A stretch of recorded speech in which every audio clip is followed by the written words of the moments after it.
I've got to let him go a bit. He's getting older and I've got to let him do more and that, but it's been very hard.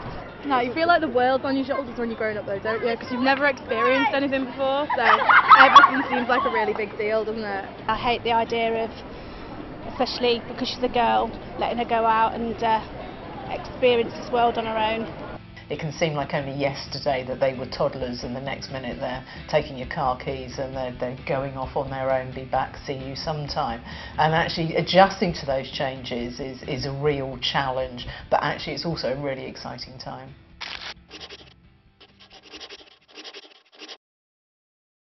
Can often feel to parents as though their teenagers actually rejecting them quite a lot, because sometimes they can actually be quite aggressive in demonstrating that they don't like what you like, they don't want to do what you do, they don't enjoy doing that anymore, and that can feel really quite hurtful.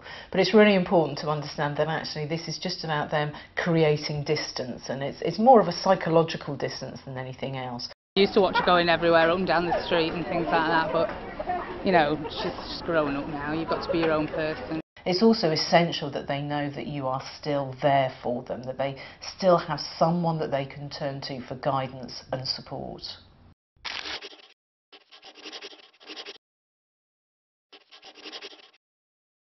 The whole period of adolescence is really about developing an independent identity. They like trust you more, so you can go out more places than you would be allowed to go, but at the same time you've got to be more responsible for what you do as well. So they've got to learn so much about self-responsibility, and they're beginning to know that actually very soon they are going to be wholly responsible for the choices that they make.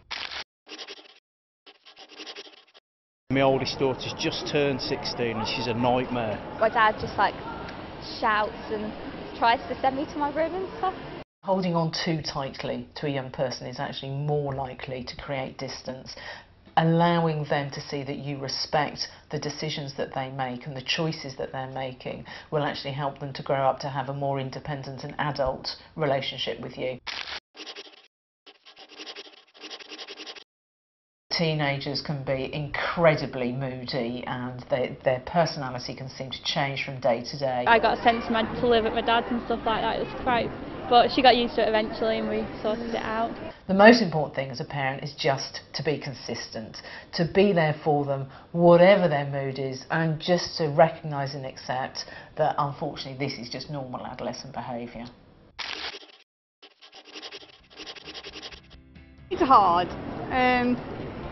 I think just keeping your own life going and having other interests, not just your children, I think has helped an awful lot. And it's just another time of life that you move on to something else. They need to know that you are there when they need them, and that can be a challenge as a parent, always having to be on standby, but it is a transitional period. It is something that is just another stage of parenting. You move on. You can't keep them at home all the time. It's their time to go away and get on with their life.